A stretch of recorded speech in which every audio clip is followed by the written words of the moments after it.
coming out of the pandemic, homeowners have this new focus. Plus, we have these market conditions that are working in their favor that have freed up a lot of resources.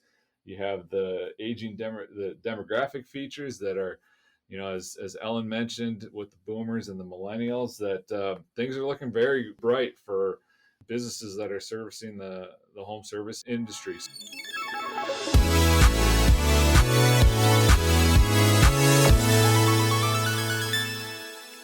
Here we are again for another Hoist Hangout, and today we're talking about spending money, something most of us probably all like to do, specifically homeowners and homeowner spending and why that is up.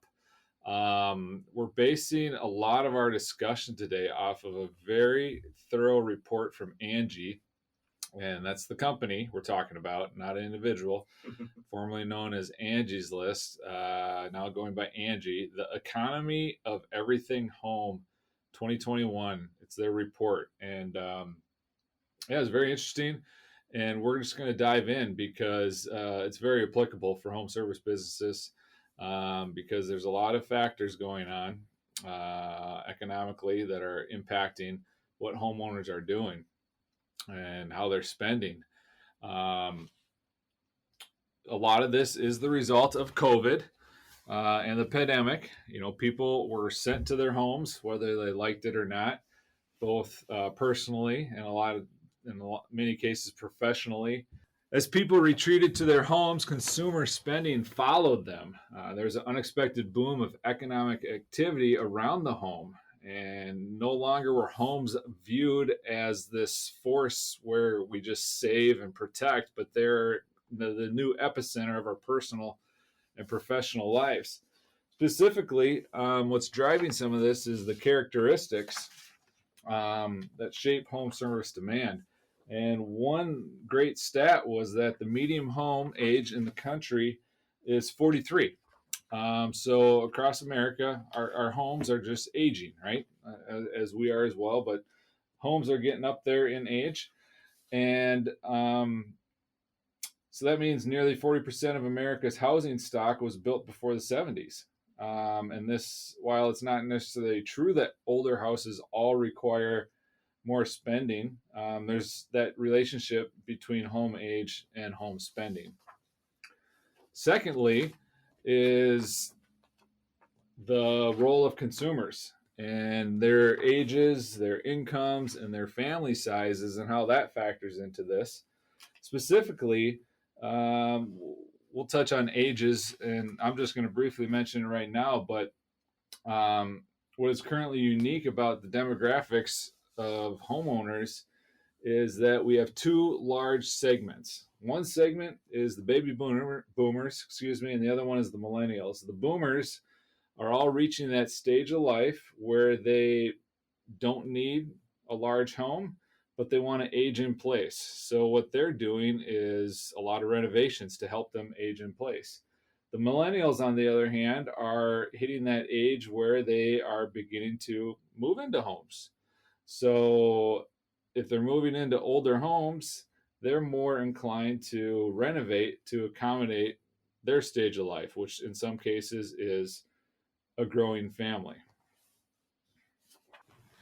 All right, so to kind of summarize a lot of what this report covers, I mean, Darren kind of covered a lot of it already, but the market is obviously bigger than it has been in the past few years, and it's growing. So the first most important point is that the two largest groups of people are the boomers and the millennials. And obviously the boomers are focused on aging in place, staying in their homes, and the millennials are entering the stage of life where they're buying homes. So the market clearly is much bigger than it was. So the second point is that interest rates dropped by 30% or more in many cases, which has left current homeowners with cheaper mortgage payments and therefore more disposable income. So they have more money to spend on home renovations and updates.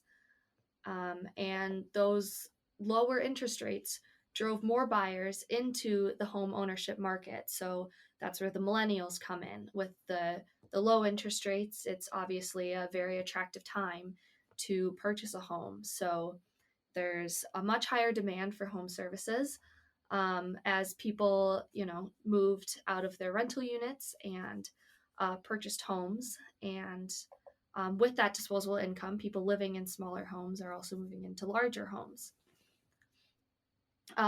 So the jump in home ownership has caused home costs to rise, which has pushed those new buyers to move into older homes, more affordable homes that may require more work. So that's the millennial generation now is moving into older homes. And obviously, as Darren mentioned earlier, the median age of homes in the United States is, what was it, 43 Yes. years old? Yeah. So um, moving into older homes and giving those new homeowners a little bit more work than they would otherwise want.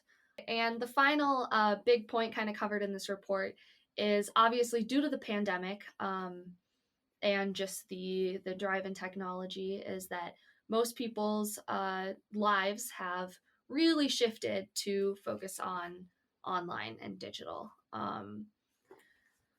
So this has allowed people, most people are working remotely right now, so they're able to move away from cities into larger suburban homes. And it's also pushing a digitally native generation to more seamlessly satisfy their demand for home services by migrating to online subscriptions and project fulfillment.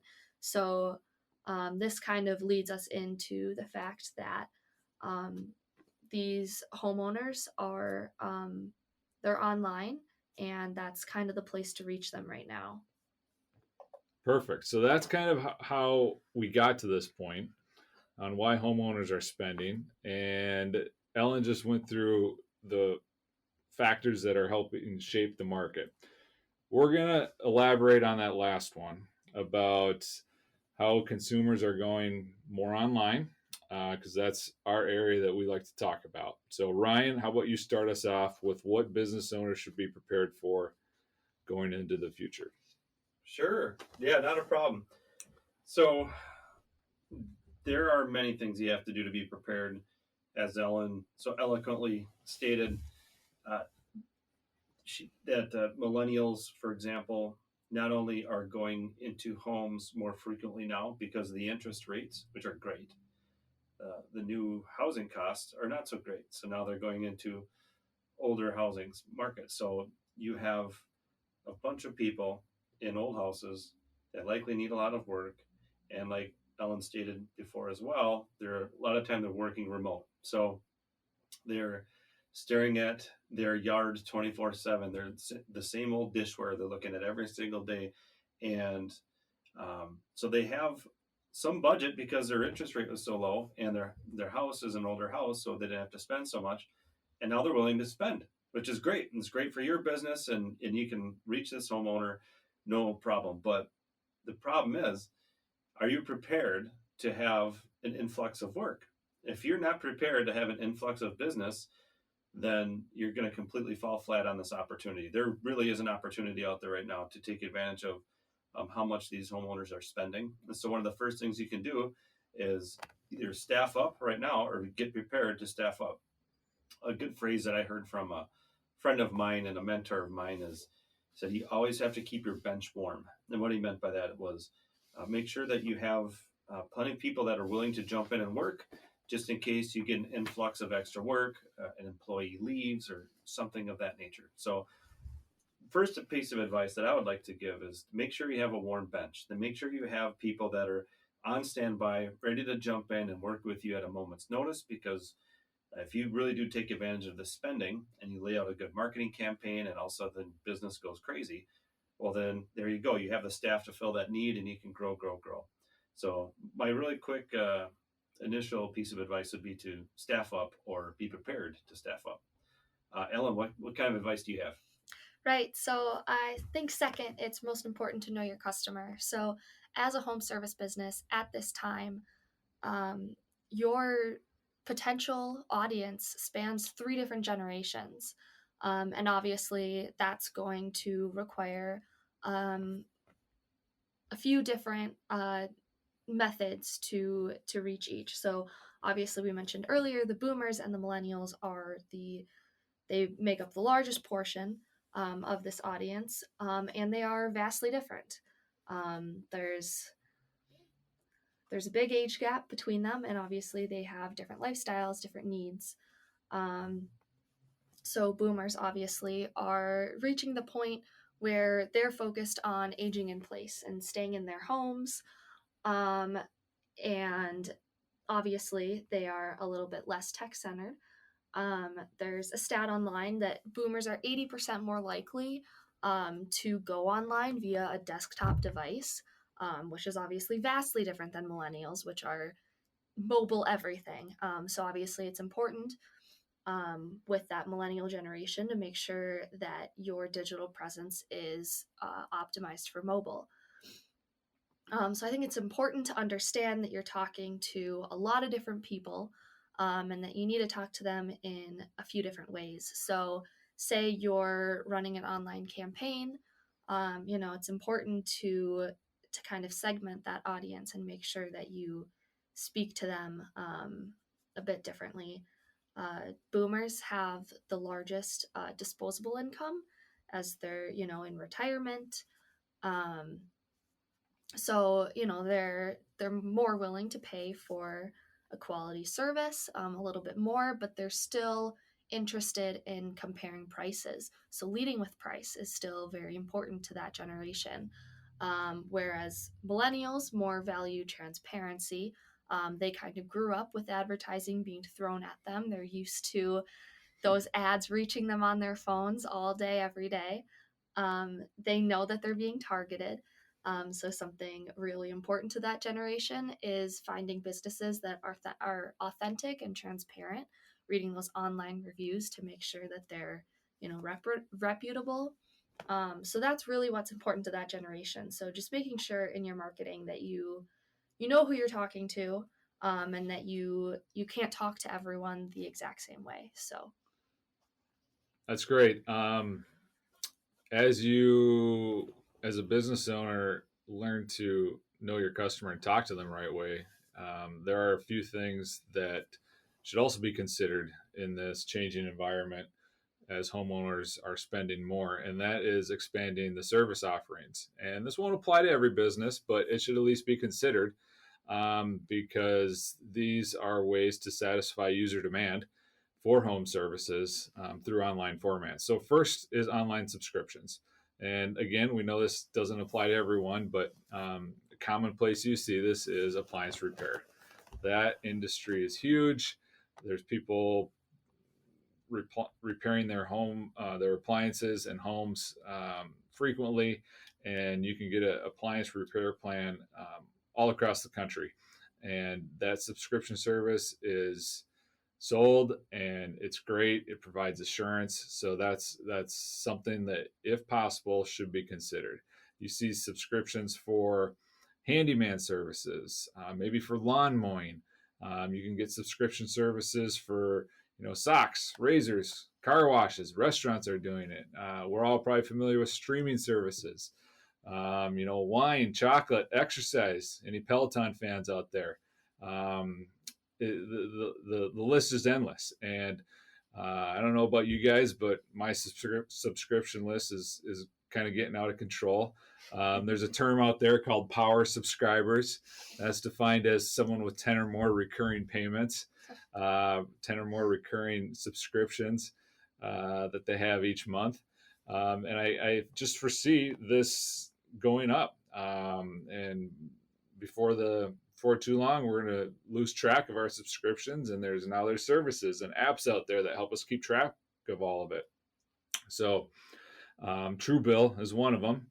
And if you want to get involved with them, they help you keep track of your subscriptions and know where your money's being spent. But anyways, we're seeing this shift from a transactional economy to a relationship driven one.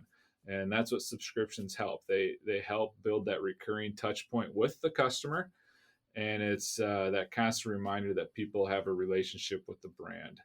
So online subscriptions is one that you should consider. Another one is online scheduling. So going back to what I Oh, just mentioned with the, the two bigger generations that we're kind of talking to, that subscription-based model, do you think that that fits everyone, or is that kind of catered to one target more than the other? this one's probably catered toward the younger demographic, but at the same time, subscriptions provide assurance. As I mentioned, the appliance repair. I think anyone would be open to that. Um, no matter what age you are, it's essentially an insurance policy for your appliances. I don't see the boomers getting into the subscription services for their razors, or their socks or their chocolate. But yeah, probably this would slant more towards the millennials. Would you agree? I would. I Yeah, would. Yes. yeah.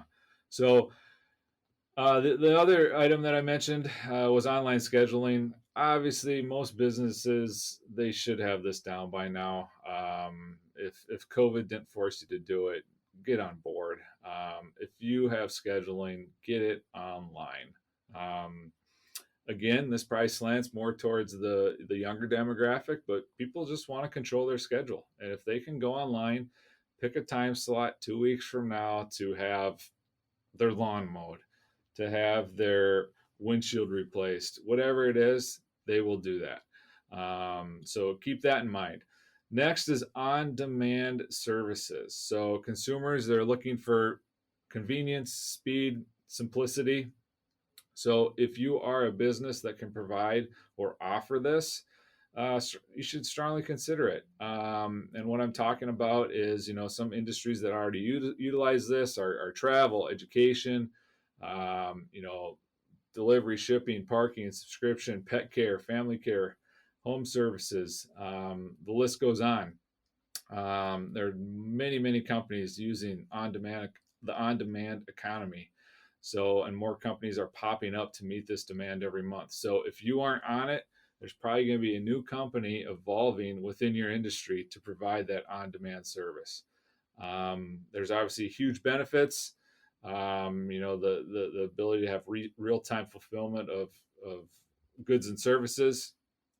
Convenience is huge as well. So keep that in mind if you're looking to expand your service offerings. And the last one, which again, a lot of businesses are doing, is some sort of delivery feature or even curbside pickup. We're seeing it more often. Buy online, pick up in store. That's another model, a variation of this model that gives consumers control, gives them the ability to shop, place orders, and then drive to the store and pick it up. So again, we know these don't apply to every business, but if it can apply to yours, it should be considered because it'll keep you one step ahead going into this changing economy where homeowners are just spending more. Those are great tips, Darren. And I think any business is going to be wise to pick up just even a couple of those nuggets of information that you laid out for them. So I think that's a great job there. You mind if I segue into getting into the psychology of why these homeowners are spending money? Psychology, yeah. Let's sure. Let's hear it. Well, we're talking about spending, right? We're talking about homeowners and what does it mean? Why are they spending so much? And so let's dive into really what makes them want to spend. And we laid out some facts earlier, that some motivations, I guess you would call it, on why they would spend. But you really need to understand the homeowner and why does a person really feel the need to spend money? Well, there are a few reasons that you could take into consideration for why a person would need to feel to spend money. They buy to portray an image. They buy to avoid the fear of missing out. FOMO, as a lot of people call that.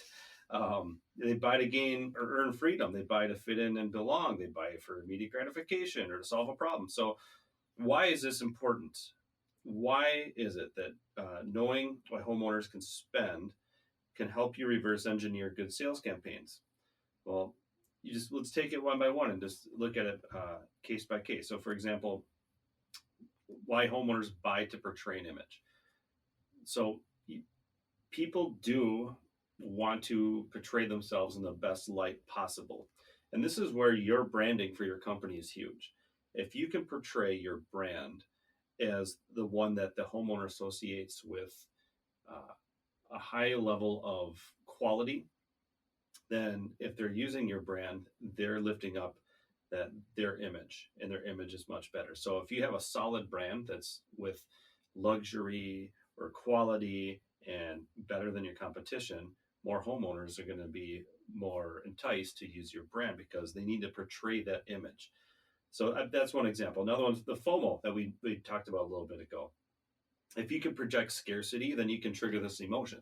So, for example, you're up late at night and you're watching TV, flicking around the commercials, and you see these infomercials late at night, and they come on, and they always say the same thing: act now, act now. There's only 20 left, and you got to get it now, or else they're gone. That is the prime example of trying to trigger the FOMO within people. So, if your business, you're trying to reach these ever so spending homeowners, you could create a campaign that is projected on scarcity. So we have these coupons available, but there's really only 10. And to get it, you have to do X, Y, and Z. This can trigger that FOMO. People can jump in and sync up with your brand ASAP if you can do that. Another one is buying to gain or earn freedom. So we talked about this a few episodes ago, and in the way you pitch, in the way you communicate with somebody. And if you're just saying, hey, I'll cut down your tree, or I'll mow your lawn, or I'll paint your house, then they're okay, but I can do that. But if you talk to them like, hey, your time is valuable, I can save you time by doing these things for you. So instead of pitching your service, you're giving them freedom. So go ahead and make that dinner that you've always wanted to make. Go spend time with your relatives, because don't worry about your lawn. We've got you covered. Don't worry about painting. We've got you covered. Don't worry about house cleaning. We've got you covered. So if you can pitch that angle on giving somebody freedom, that's another great way to trigger some of these emotions that homeowners tap into when they're spending. Also, fitting in and belonging. According to a study published by the Journal of Experimental Social Psychology, low self-esteem is a big factor in whether a person will buy luxury goods that he or she may not be able to afford. So this ties in with portraying the image. So that's kind of an interesting bit of research I ran across. So if somebody wants to boost their self-esteem, a lot of times they'll go online and they'll shop for something that's more luxury. So a lot of times you'll see on somebody's credit card statements a luxury item. Let's say it's a handbag or a power tool or whatever it might be, and they're happy to continually pay that off month after month because it boosts up that self-esteem, and it also helps them portray that image. So if you can tap into some of these emotions, though, then you can really figure out how to reach these homeowners when they're spending, because they are spending. The data is out there. This great research is out there, and using some of these business tips and reaching these people psychologically will undoubtedly connect your business with more homeowners. Thanks, Ryan, for the psychology lesson. Didn't know that was coming today, but that works in well to this whole discussion about how, coming out of the pandemic, homeowners have this new focus. Plus, we have these market conditions that are working in their favor that have freed up a lot of resources. You have the aging the demographic features that are, as Ellen mentioned, with the boomers and the millennials, that things are looking very, very bright for businesses that are servicing the home service industry. So, like we said, homeowners are spending, and they're spending probably more than we think. But this is a time where business owners can take advantage of it. Yes, there will be hurdles along the way, such as rising cost of materials, supply chain issues, pronounced labor shortages, but these are merely short-term barriers for the market, which makes project completion harder. But in the end, these hurdles will only stretch out consumer demand and delay project completion, rather than prevent it, because people want and need what you have to offer.